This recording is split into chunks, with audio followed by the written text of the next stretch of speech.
Hey everybody, Nick here, and today I got a review for you of this very interesting little knife right here. This is the Spyderco Knives Kapara. Very neat piece. But first off, in the name of full disclosure, I need to let you guys know that Spyderco sent this guy along to me directly as a review sample freebie. The deal is that they send knives to me, I check them out, and then afterwards I do something charitable with them. That's win-win to me, and we'll talk about how I'm handling that with this guy a little bit later on. But nevertheless, that's what's going on. But I do want to let you know that this was sent to me from them. I've done my best not to let that affect the content of my review. They know I'm going to talk about the good, the great, the bad, the ugly. But there you go. Next thing, this is, let's do a size comparison real quick. So this is actually a bigger folder than I expected. Here it is against the Spyderco Delica. Here it is against the Ontario Rat number 2 and your Rat number 1 here. So you can see this is a little big. In terms of blade length here, this is a reasonably sized. And actually, I'll measure the blade length real quick, just so we can get a sense of what the cop would see. Comes in right over 3.5 inches there. So that's something you're going to want to keep in mind. Here it is against a couple of other quick size comparisons. A completely obscure knife. This is a reground Spyderco Nirvana, but another slicing beast, at least once reground from Spyderco. And then here it is against one of my favorite Spydercos these days. This is the Spyderco Shaman. And so you can see here, it's a long knife here. In terms of blade length, we are right in the Shaman department. And that's something to keep in mind. So there you go. The next thing, who is the designer on this guy? This is a design by Alistair Phillips. He's a very sociable, social media sort of person, but he is also a great knife designer. And he is based out of Australia. And this guy is in fact named after a venomous Australian spider, the redback spider. The original was called the redback, hence the red back on it, by the way. But then Kapara is another name. For some reason, redback wasn't available for a knife, so this is how the Kapara came to be. Apparently, Alistair brought it to Spyderco. The prototype was out and about. I remember seeing the prototype in the prototype's case at Blade Show, like 2017 or something like that. Being pretty impressed with it then. But anyways, that's what's going on here. And so, and Alistair's actually got a YouTube channel. He's talking about how he's modifying his to make it more like the original. Kind of, hey, neat, whatever. But anyways, check that out. So let's go on ahead and jump into the good, the great, the bad, and the ugly of your Spyderco Kapara here. First off, on the good side, this looks really neat. I'm going to be honest with you. I like this carbon fiber very much. It's a real carbon fiber. It is like legit. There is carbon fiber all the way through and freaking through this. It is beautiful, and you can see the milling on this guy. You can see the contouring, because these are not flat scales. These are rounded scales, and you can see that, and it's freaking gorgeous. And coupled with the grain of the carbon fiber, I like this a lot. Then you add in this little bit of red here. You add in the grind lines. This is just a pretty knife to me. I feel like this looks great. And just even closed, it's an attractive piece. And so, to me, at least that's good. Next thing, the backspacer, I really do like. This is a little detail here, but not only does it provide a little bit of heritage with the original, it gives you something from the original knife. It's also slightly transparent, or at least it's translucent. As you can see here, if you'll occasionally notice a little bit of translucence there. It has a lanyard hole through it, but in a good position. The lanyard hole is not favored over the clip. I like this backspacer just substantially. I think it's a little detail, but it's one of those details that can really tie the room together, man, if you know what I'm saying. So that's good. Next thing, this is a relatively ambidextrously friendly knife in that you have a pocket clip that goes on both sides. You have a spider hole that is accessible from both sides. That's right, even I, with my very poorly skilled left hand, was able to open this knife, and that's good. And frankly, it's just as accessible on both sides, which is great, and I think is a design goal, is a design goal that Alistair had kind of in mind. And so that's nice. And the compression lock itself, you can close probably with your left hand, although again, my left hand is not super skilled, so you may have better lefties. Let me know in the comments there how you're doing with the compression lock on this guy. But whatever it is, it's pretty ambi-friendly as far as things go. Next thing, this carries very well. Not only does it have the Spyderco wire clip, which is, in my estimation, one of the better clips out there in the world. It is a relatively deep carry here, with the clip being well up above the lanyard hole as well as everything else, so just a little tiny bit of this guy sticking out of your pocket. But more important, importantly, look at the angling of the knife relative to the clip. If this guy is hanging vertically at the edge of your pocket, the majority of this knife is cuddled over here up against the inside of your pocket here, and your pocket is relatively unobstructed. So I can throw this guy in my pocket, and there's no flipper tab or anything else in the back here. This is a very, very straightforward knife to keep in your pocket, and that's great. This just carries beautifully, and it hangs well, and it's honestly not all that heavy either. Let's go ahead and throw this guy on the scale, just so you can get a sense of that. Here we go. Drop it down here, 3.32 ounces for about 3.6 inches of blade. That's not bad at all, lightweightness-wise, or heavy-weightness-wise. Well, no, it's light, so whatever wise it is, it's not bad. Let's just be real there. So that's good. Next thing, ergonomics on this are really, really stellar. They are on freaking point. Because what you can see here is that you've got a little bit of thickness to this guy. This is not the thinnest knife ever. If I put this guy on the table here next to the Delica, you can see here it's a little bit thicker. It looks to be a little bit thicker than your Delica here. I mean, it's not the thinnest knife on the earth, but the way that it's designed, it fits beautifully in my relatively small hands. You've got yourself a nice finger choil here. It's almost it's like a 3/4 choil, whatever it is. It works very, very well. You have good secure purchase on the knife. Over here, you've got this little area here of contouring for the hand. You've got these little areas. The pocket clip is well positioned, so it's not really digging into my hand. I mean, ergonomically speaking, this is a really, really nice piece. It is kind of, Spyderco tends to do very well on ergonomics, and this is a great example of that. This is just great in the hand. So, to me at least, that's a beautiful thing.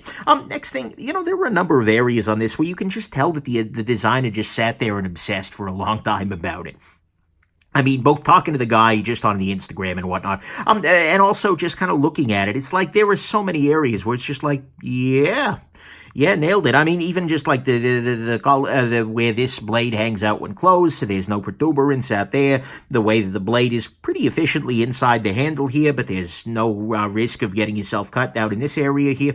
It's a beautiful, beautiful, it's a great design, and you can tell that there was a lot of thought gone into it. Next thing, it is just beautifully made. Honestly, so this is made at the Spyderco Taichung, Taiwan plant right there, and they are doing some of Spyderco's best work lately. They have really excellent factories there. But not only are you able to get this beautiful carbon fiber, which is done well, but the liners themselves are done beautifully. The blade is ground very, very nicely. Just overall, the pivot on this guy is great. This is a spectacular object in addition to being a very, very nice knife. There is a lot to love about it just as a physical manifestation of knife making. That's a weird way to put it, but there is. And Taichung has done some of their better work here. I mean, well, maybe that's not fair. They've done their typical great work here. So that's really nice. Then finally, on the good side, the price on this guy is pretty solid. It would have been a little bit better without Spyderco's 2019 price hike. Let's be real here, but it's still pretty solid given the construction. Price on this guy is running $190, and that's about $15 more than the Benchmade 940 base model. We'll come back to that comparison a little bit later on in the conclusion, but for $190, this is a really solid knife, and given the quality of the finishing, given the beauty of the carbon fiber, given the little details on this guy, as well as the functionality on it, I'm really not too bent out of shape about that price. I think it's a pretty good price. Even with that hike, it's right there. That's solid. That's really solid. And so, to me at least, that's what's good here, is that the price is solid. It is a beautifully made object. You can tell the designer put a lot of thought into it. Great ergos, carries well, ambi-friendly, backspacer, and it looks just great. On the great side, though, 100% this blade is great. I freaking love this blade because not only does it have relatively thin stock, but it is a full flat grind all the way to the top of that stock. So down at the bottom here, this is nice and thin behind the edge. I use this guy on some cardboard. I use this guy on some cutting up some Kaizen foam. I went to town with this guy. I carried this guy probably more than I needed to for the review. It's because I was enjoying carrying it, and it cuts like crazy. And with the tip on this is nice and thin. This is a really nice cutter. And so it's well ground with relatively thin stock, and it's S30V blade steel here. You can see right there, CPM S30V, which to me at least is just fine. Yeah, S30V, there were a lot of people complaining about S30V, but honestly, it's still a super steel to me. So I still like it a lot, and I think this is just a really nice knife in that domain. And so to me at least, what's great about this knife 100% is this blade, which is just a stellar functional cutting tool.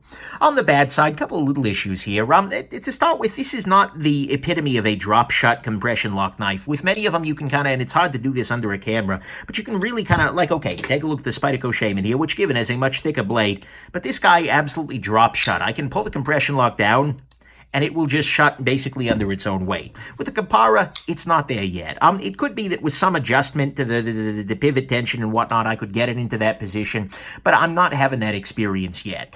So if you're looking at this for that drop-shutty compression lock action, that's not necessarily what you're going to be getting here. And it may change, but it probably won't get so different. Next thing, this guy does not have a sharpening choil, and indeed, you can already see a little bit of recurve developing. Given you can add one on your own with a little diamond file or something like that, and I'll probably do that after this review is filmed. But still, that's not a great thing. Next thing, this guy needed some chamfering out of the factory.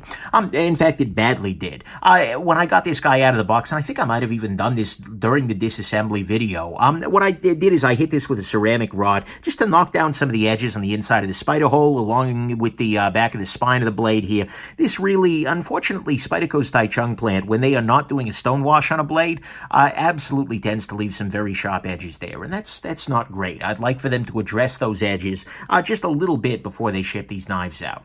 Next thing, I'm not a big fan of the fact that this is coming in just over a legal line. Like I said, if we measure this guy here, we're coming in at like 3.6 inches or so, someplace in that domain. This is not a helpful amount of blade. There is nothing that you can do with this much blade that you could not have done with, a freaking a millimeter less of blade going on there. That is not the case. However, that's present. So all that extra little tiny bit of blade is going to do is potentially get you locked up someplace. I don't like that. I really, really wish that this had been made just a touch smaller, such that it got under that 3.5-inch line and became more legal in more places, because in many places in the U.S. that's a law. It's a law. And so that always bugs me. And frankly, the knife is a little bit larger than I generally enjoy. It's not like, oh my God, huge, but I do kind of, I'd like to see a scaled down version as well. Then finally on the bad side, and honestly, the thing I kind of like least about this guy is the compression lock access. There isn't a whole bunch of it. You can see here that there is, and given part of this is for the ergonomic reasons, if you start cutting much further down, you got your own issues. And more importantly, if you cut this much further down, you start getting the ability to touch the blade, and you don't want to end up with like a Tropin situation where that's sticking up out of there ready to cut you in half. But anyways, this is a really this is not a whole lot of access. You can get in there 100%. And there's never been a time where I've really struggled to unlock it. But it is not a huge amount of access. And so if you've got gigantic fingers, this may be problematic for you. Let me know if you've got, gigantic fingers. That's a weird thing to say. I don't need to know if you got the big fingers, but let me know if you have trouble with that down in the comments if that's an issue for you. So to me, at least, that's what's bad here, is that the compression lock access isn't really huge, although there is no sign of the blade in the area, and that's probably the reason why. There is why it's not huge, that is. It is a little bit larger than legal in many places. It has this unchamfered spidey hole as well as the unchamfered top of this guy, which is going to make you do a little work at home. It does need a sharpening choil in my estimation, because if you keep sharpening it like this, it's going to recurve out. And it is not a drop-shutty style compression lock knife. On the ugly front, honestly, there's nothing ugly here. It's just a nice knife. And actually, that brings me to my final conclusion, which is that this knife actually, much like a very small, very venomous spider snuck up on me. My very first time handling it at Blade Show, I was like, oh, yeah, it's nice. It's fair. Okay, cool. Then I actually went over to Spyderco at one point in time, and I stopped by, and they actually put the prototype for this guy in my hand again. It's like, okay, yeah, fine. It's a knife. And that was kind of my feeling about it. It was a knife. And I think I even said to people like, oh, yeah, Spyderco Kapara, yeah, sure. It's another knife. Why would I have that? What's the why with the Kapara? And then I got one. And then I carried it around. It was like, oh, well, that's why. It's a sleeper. What I mean by that is that you start off and you're just like, okay, yeah, it's a knife. But then you carry it, then you use it, and you're just like, holy crap, this is good. This is a good tool. This works. And it gets boring. And as many of you know, boring is the nicest thing I can say about a piece of everyday carry gear, because it just works. You don't even need to think about it. It's just a beautiful functional object that you put in your pocket, and it works, and then you put it back in your pocket, and it keeps working for you the next day, and the next day, and the next day. That's what this guy has going for it. After I carried this more and more, it was just like, oh, this is really, really good. And I found myself carrying this more than like the Techno 2 when I was doing the review. I'm sitting here like, oh, I should carry the Techno 2 for review. Oh, but then I got the Kapara. No, Techno 2. And so this was just sneaking into my pocket over and over again. And that is because this is a substantially excellent knife. It is really, really good. The ergonomics on it are very, very nice. The cuttingness on it is very good. The attractiveness is good, and it just carries so nicely because of this good, the planning here, how it pockets, it's just spectacular. And so ultimately, it's like, holy crap, this is well done. I can see some folks who are skipping it because of the size. It is a little on the big side, and especially if you've got legal lines, that's an issue. Compression lock access, like I said, isn't so amazing, and they could definitely chamfer it a little bit more at the factory, but honestly, this to me is the very best thing that Spyderco made in the last year. Maybe I'm missing things, but like the Caribbean is a competitor here, but in terms of new releases, this is really good. This may be the best thing that they've done here, and it's also a shot across the Benchmade 940-1's bow. The Benchmade 940 has it's sort of been a little bit unique, and then, well, maybe not unique, but it's big niche in the knife world. It's a relatively thin, long sort of knife and then the 940-1 has the carbon fiber, and it's a beautiful freaking piece. This guy, though, is going to be what I'm going to recommend over that, I think, to most people, because this is made just better. In my estimation, Spyderco's Taichung plant is just there's no sign of things like blade play. The centering is just dead on. This works just beautifully, none of that going on. And so that's a beautiful thing. There are no Omega springs in here, and that's kind of a point of weakness with the axis lock. This is a slicier knife than the 940 any of them have ever dreamed to be. And although the 941 is a touch smaller, it's coming in under the legal line. It has a better steel with S90V, and the 940 is definitely lighter and also is way more fidgetable. This guy comes in at $80 cheaper, and that's a big deal. If I can get a knife that is, I think, better than the 940-1, that has the same beauty as the 940-1, well, maybe a different beauty, but it's also a beautiful knife, and it's $80 less, then holy crap, is that a win. And for me, ultimately, this is one of those, like, just unquestionable, like, yeah, that's a gem. Sorry about the fan, by the way. This is unquestionably a gem. I like this knife a lot. I would love to see a smaller version, maybe under the 3.5-inch line, maybe even approaching 3 inches. And this thing with a nice canvas micarta hand, like something, like imagine this kind of a scale material on this Enzo Borca here with an M4 blade. Oh my God, that would, just even the thought of that has certain physiological consequences for me. So I want those things desperately, but even as it is, this is the first knife that Spyderco has sent me that has put me in a conflict of interest, or is just like, okay, I'm buying one of these. Case freaking closed. Like, I got this guy, I carried it a little bit, like, nope, I'm keeping it. No, screw charity, we're done here. But luckily, I had an easy out. I ended up buying the Techno 2, thinking, oh yeah, I don't want to keep that one forever or ever. It didn't end up wanting to do that. And so what I'm going to do is I'm going to swap in the Techno 2 into the charitable giveaway. That's actually worth like $30 more, so, win-win. I'll keep this guy. I think it balances out in the grand comic wheel of life, but ultimately, that was a no-brainer. Like, this guy, I got this guy, and like within 3 days of carry, it was living in the box with my other knives. It was like, yep, this is just that freaking good. And so ultimately, this is a great knife. This is a gem. This is the best thing that Spyderco dropped in 2018, in my estimation. I didn't carry it in time for Knife of the Year, but it's definitely going to be in the running for 2019. And so really just well done, Spyderco. Well done, Alistair. I think that comparatively speaking, they've got themselves a winner.